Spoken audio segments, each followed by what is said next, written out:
Coming up on Market to Market, unbearably hot temperatures continue and farmers may be paying the price.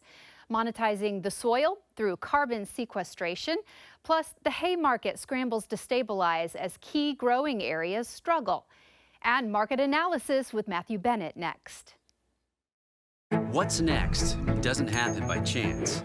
It happens when researchers and farmers work together to solve tomorrow's agronomic challenges.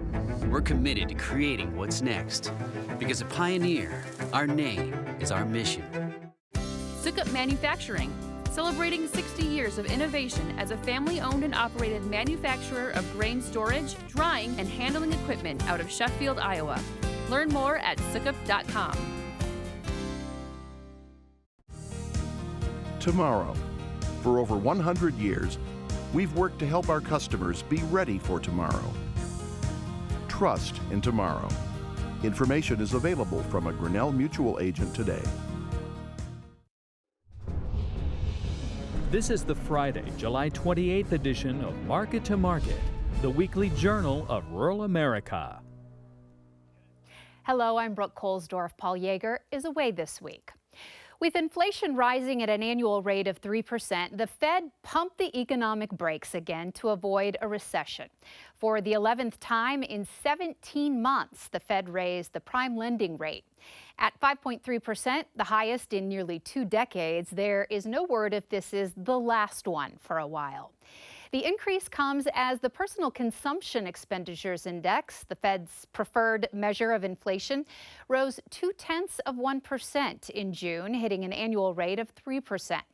When food and energy are removed from the equation, the core rate increased the same amount for the month, but hit 4.1% when compared to a year ago.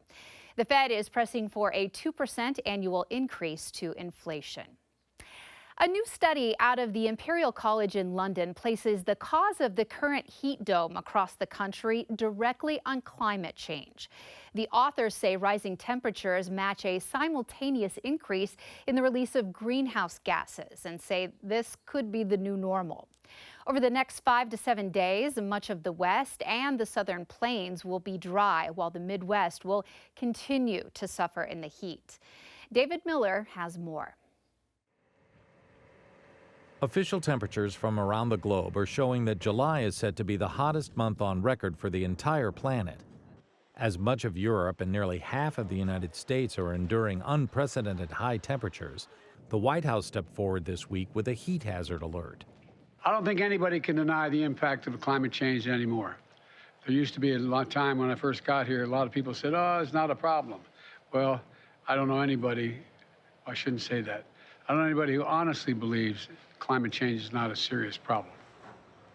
The president directed the Department of Labor to increase inspections of potentially dangerous workplaces like farms and construction sites. In Florida, just off the tip of the peninsula, the water temperature registered at 100 degrees midweek. Concern is already mounting over the effect of the high temperatures on row crop yields, as this week's heat wave is piled onto previous bouts of high temperatures. According to the U.S. Drought Monitor, drier than normal conditions exist over the I states, Minnesota, and Wisconsin. Drought regions also expanded in western states like Montana. For Market to Market, I'm David Miller. Back in the 1970s, the EPA worked to stop acid rain caused by the exhaust from coal-fired power plants in the Northeast. A stock exchange of sorts was created that allowed polluters to buy credits from companies with a lower smokestack output. Eventually, federal rules required enough equipment replacements that the problem was virtually eliminated. With greenhouse gases considered to be more of a problem every year, there have been attempts to create a carbon market along the same lines. An exchange created in the early parts of this century fell on hard times and failed. However, there has been a revival of sorts to get something started. Peter Tubbs has our report. The U.S. Department of Agriculture announced that it will use $300 million from the Inflation Reduction Act to monitor agricultural emissions, including the creation of a research network to monitor carbon levels in soil. Researchers at Purdue University have been studying soil samples that go back over 40 years to understand the impacts of different cover crops and tillage techniques. Farmers grow crops, right? And so when those farmers grow those crops are farming carbon. They are storing carbon through photosynthesis and then ultimately the decay of the residue into the soil. I think right now we're in the infancy of knowing how much carbon we're actually storing in the ground. So for the contracts of how much carbon you store and getting paid on, I think that can sway me one way or the other, like what contracts to go for, if I know how much carbon I'm actually putting into the ground. Establishing techniques to monitor the captured carbon will be required to properly price contracts to reimburse farmers for their storage work. The market has to understand farmer risk when adopting practice to store carbon. And I think when that happens and they find a middle ground, you're going to see greater adoption. While cover crops improve soil performance and durability over time, the cost of planting covers can be hard to justify in the short term. Carbon storage contracts may change the math. Doing cover crops on our ground, we've noticed the structure getting better. Our soils aren't washing down into the streams like they have probably in the past several years. The fertilizer I put down doesn't get washed down the streams. So, basically that money I put out in the field will stay basically in my pocket. From Market to Market, I'm Peter Tubbs. The market for hay to feed hungry animals is becoming a tight one. Animal producers usually have a range of prices to pick from that pencil out.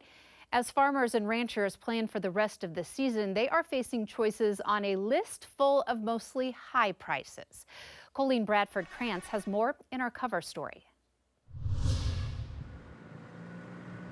When Southeast Nebraska rancher Paul Johnson hauls water in the July heat to cattle whose pond-supplied tanks have run dry, he's often thinking about winter. He's wondering if he'll have enough hay after a drought-plagued year to feed his cow-calf pairs through the cold months when grazing is no longer an option. This year, we're probably 30 to 40% of what we normally get or whatever. So, usually I put up probably, like I said, a couple hundred bales of good grass hay. And I think so far I've put up maybe 30, 40, and I'm about a little over halfway done. Johnson and other livestock producers in parts of Nebraska and southern plains states have endured moderate to exceptional drought for much of the spring and summer. Early July rains may have settled the dust in Johnson's area of Nebraska, but they didn't ease concerns about hay prices and supply as the year's early cuttings came up short. The brome grass Johnson counts on for the majority of his hay grew poorly during the dry spring. When I first started baling my brome, I said it's going to be short, and I was talking to a lot of neighbors, and they were all concerned about what they were going to do with hay or whatever. I said, well, I'm going to start making some calls because I'm going to get it bought now versus later. I reached out to some people in areas that have had a little bit better rain and more hay supply, and I purchased 4 semi-loads from out of the area and had hauled in here, just so I have a reserve and feel comfortable. Johnson thought the $175 he paid per ton for the Missouri grass hay was fair, considering many in his local area were selling similar hay for $260 a ton. The 2022 hay crop hit record prices nationally, averaging $235 a ton, which is 40% higher than the 10-year average. Already this summer, Texas, another state battling drought, has seen prices occasionally reach $400 for high-quality alfalfa. There's people looking for hay. I think our only saving grace is that the cow herd is shrinking. So, I think overall demand may be down somewhat because we have less cows to feed now than we have in the past. But still, if everybody's 50% of their, or less of their normal cuttings, this hay is going to be tight. The U.S. had 95.9 million head of cattle as of July 1st, down 3% from a year earlier, and a continuation of an ongoing downward trend that began in 2019. Connor Beeler, a beef systems educator with Nebraska Extension, says decent cattle prices over the summer have at least helped ease some of the financial hit from buying more expensive hay or having fewer bales to sell. So last summer we started to see quite a bit of people getting rid of some of their cows, selling them off. If you look back at the 2012 drought and how that affected the cattle markets in 2014, we saw a drastic increase in price of cows and calves as well. We're at a pretty high end on our calves, so I think a lot of people are trying to avoid getting rid of their cows so that way they don't have to rebuild their cow herd once the conditions become good again. A lot of guys who were offsetting their hay and maybe feeding a little bit of grain were maybe balking at doing that a little bit this year just because the price of grain is so high. If you take it to town, it's got a little better value for you than putting it through your cows. Hay producer Josh Weems from Adel, Iowa, has regular customers outside the state, primarily in Nebraska, South Dakota, and Wisconsin, and believes he will be able to continue to supply them this year despite some struggles. The alfalfa holds its own in the drier weather. Sometimes the later cuttings kind of fall off a little bit, but the grass has really been a struggle to produce. For people that want or need grass hay, it's been a lot less and had to charge a little more because of it. Because hay is bulky and expensive to ship, Weems says it tends to be marketed locally, but the severe drought in adjacent states has also influenced prices close to home. I look at the Facebook marketplace, and I have never seen people asking out of the field prices as high as they are this year. I mean, I've seen a lot of guys just straight up on bales like that they just made, being $185, $200 a bale. So take that times 1 1/4, and there's your price per ton. I haven't seen that high before. And the small square bale, holy cow, people think them things are worth gold, evidently. Increased input costs have also helped drive up hay prices. Weems says it has cost him a lot more in the last few years to produce his annual goal of 2,500 tons of hay. He's also seen a trend where owners of large cattle feedlots rely on others for their hay versus the smaller feedlots of the past that typically grew their own. Now you can have a 10,000 head dairy that doesn't farm a lick. So that hay has to come from somewhere, and I don't know that as an industry we are keeping up with that change.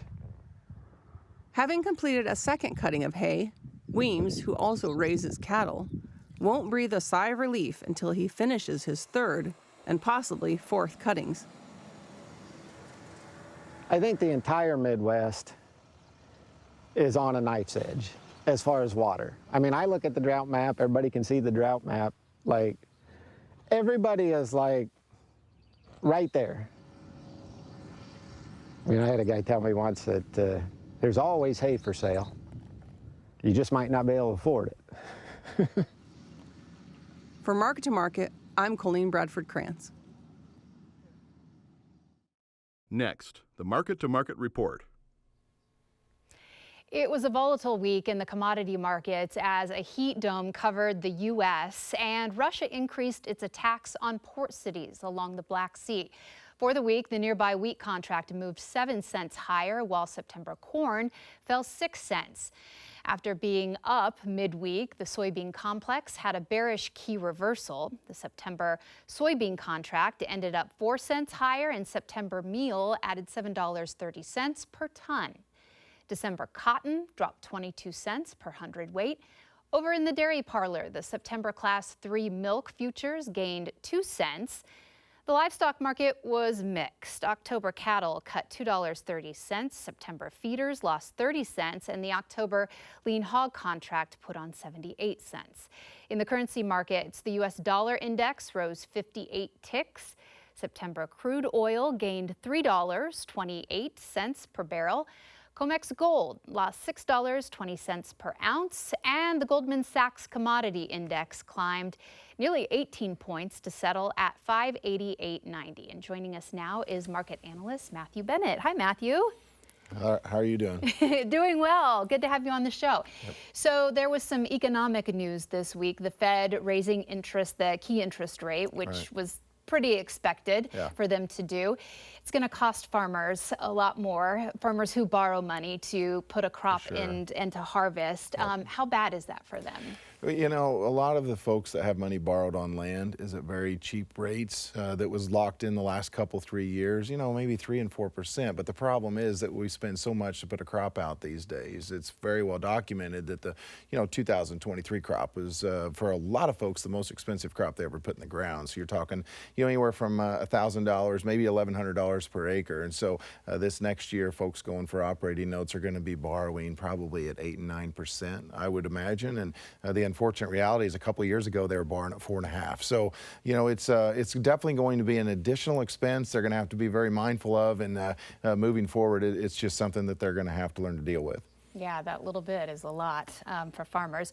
So the other big story, of course, that we've been watching unfold for a while is just what's happening in the Black Sea. There were more attacks on Odessa, which is a key port city. Right. So is that what's been impacting the wheat market the most? I think it's been a huge impact on both the wheat market and the corn market, more so than the soybean market. So, of course, there's a lot of wheat coming out of that part of the world. We know the wheat is there, okay, but the problem is it definitely disrupts the flow of that wheat to other parts of the world. And so we started out the week like a house of fire.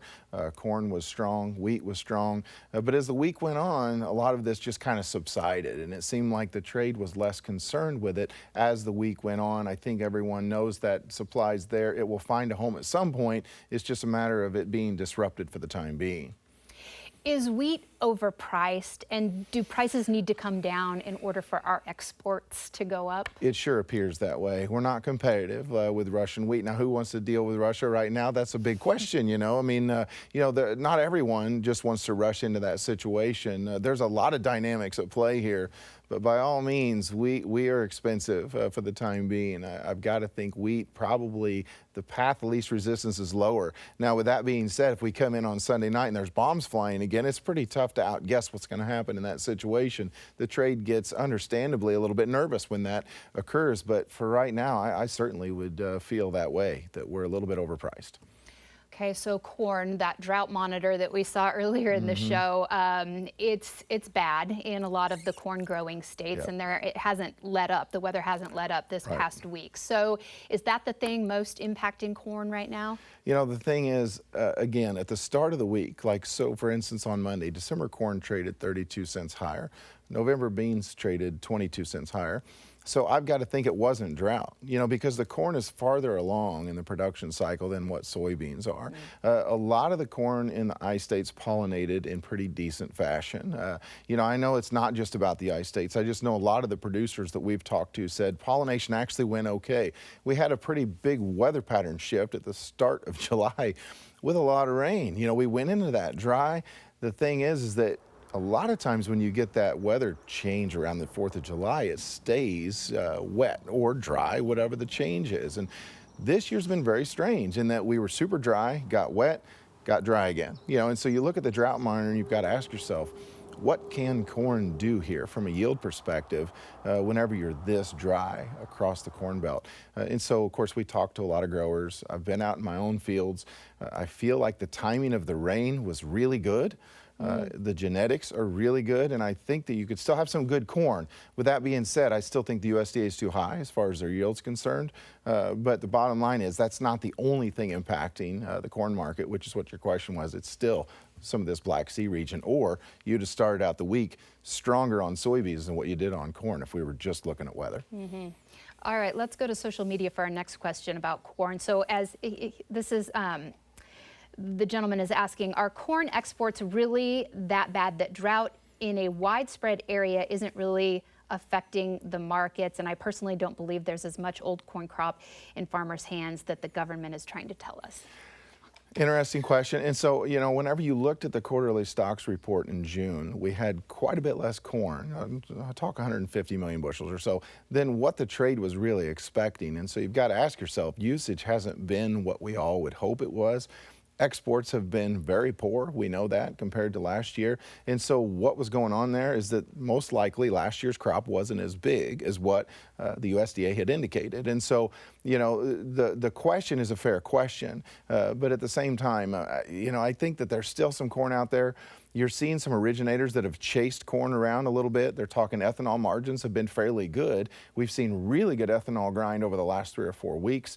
And so there is some corn still out there, and there's still people willing to pay for it, but we are running out of time.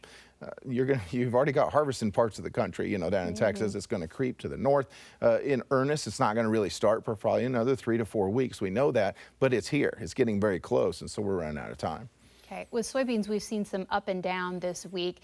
Is it mostly because of Ukraine? Because we still have August, right, for soy to kind of do some of its key development or some development, right? You know, I think there's some following going on. You know, whenever corn's up 32 cents, like I said, to start the week, and beans are up 22 cents, I've got to think that beans are just kind of following along with corn. You know, whenever it gets right down to it, we know it's been hot, super hot. These nights have been brutal, okay? And so obviously that kind of played into corn, but as far as soybeans go, you can stress the heck out of a soybean crop. And if you get rain at the right time, and I'm talking August, we know beans are an August crop. And so, you know, if you do get a good weather pattern in August, I still think that you could have, you know, a 51, 52 national crop as far as beans are concerned. I go back to 2012. And in 2012, I mean, we were just super dry. Everyone was super dry. And my bean crop looked dead. It just looked dead on arrival. We had the hurricane come up the Gulf, you know, second week of August. And all of a sudden, we had 49, 50 bushel beans. And I mean, we didn't have very many pods. We had gigantic beans because that bean plant is able to adapt. And these genetics are even better now than what they were then. So I personally think that this bean crop is not toast by any means. We've still got some time. Have to see what happens next week and the week after that. Yeah, which could change. Okay, so how much is Brazil's competition in the soybean market affecting prices here? Yeah, I mean, it's definitely affecting things. So obviously, you look at our export book, hasn't been quite what we wanted. We saw good sales this week, those surprise sales in the mornings. It's been nice to see next week's exports are going to be good on Thursday. But looking at new crop, the problem is right there. I mean, we're running drastically behind where we are usually at this time of year. Okay, and so why would that be? Well, a couple of reasons. In my opinion, I think China sees that world soybean supplies are very, very strong. I mean, it looks like we're going to pick up around 20% year on year from world supplies from this marketing year to next marketing year. A lot of that's due to this big Brazilian crop, and I think the Chinese are taking a look at that saying, what's the rush on chasing these soybeans in the midst of a U.S. drought situation, right? And so I think that they're going to step in and buy beans. How much are they going to buy off us is a big question, but Brazil has a large supply available, ready, and I do think that, you know, we just have to get more competitive. We've been fairly competitive, but not competitive enough as far as the new crop book goes. Okay, so with cattle, we were mixed this week. Is it still a bull market? Overall, okay, here's the thing. I think we're just kind of taking a little bit of a breather. I mean, it was a very boring, blasé market. We've run up to some new highs, but, you know, whenever I see late in the week the corn market fall off, if you continue to see the corn market fall off, I think the feeders are going to stay very strong. The thing about this cattle market is that placements have been adequate, to say the least, okay? Why are placements good when the cattle herd is so small? It's a well-documented thing, and it's a lot of these folks are selling heifers instead of retaining them, even as their pastures are getting healthy, if you will. In the West, we've seen a lot of rainfall that we didn't get a year ago. But if I'm a rancher and I'm able to turn a heifer into $1,500, $2,000 cash, these folks are getting right. They're getting their balance sheets in good shape, and I do believe at some point when they start retaining these heifers, that's when your cattle on feed numbers are going to plummet, and that could be the next leg higher. But for the time being, I'm an overall cattle bull. It's just I don't really think we're going to race higher right now. I'm looking Q4 to next year, Q1. Okay. What about, we have about 45 seconds, what about hogs? Is there anything that could disrupt the market? Oh, of course. You know, we saw decent exports this week. I mean, the hogs, protein's been good, okay? Hogs have kind of followed along with cattle. I didn't think we'd get front months back to $100, but we did, you know, and so hogs are definitely hard to figure out, but for the most part, demand's strong. I think that you're going to continue to see decent hog prices. I'm not a bull here, but I certainly don't think that we're going to fall out of bed either. Okay, we covered a lot of ground. Sounds good, and we'll cover some more in Market Plus, some things that we didn't get to. Matthew, thank you, as always. All right, well, we are going to pause this analysis and continue our discussion about these markets in Market Plus, as I said, and you can find both analysis and Plus on our website of markettomarket.org. These resources are free. The weather has been brutal with temperatures and precipitation extremes, so send us your pictures via our Instagram account. You can join our feed and keep an eye on what's happening in fields 2 states away. Follow us at Market to Market Show. Next week, we will look at regional land values. Thanks so much for watching and have a great week.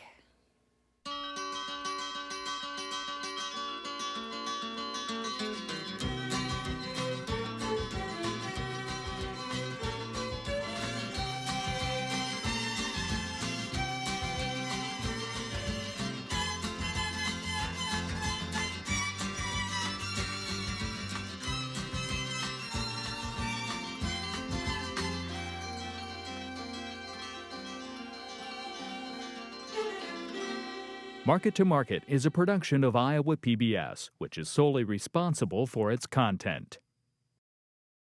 What's next doesn't happen by chance. It happens when researchers and farmers work together to solve tomorrow's agronomic challenges. We're committed to creating what's next, because at Pioneer, our name is our mission. Sukup Manufacturing, celebrating 60 years of innovation as a family-owned and operated manufacturer of grain storage, drying, and handling equipment out of Sheffield, Iowa. Learn more at sukup.com. Tomorrow.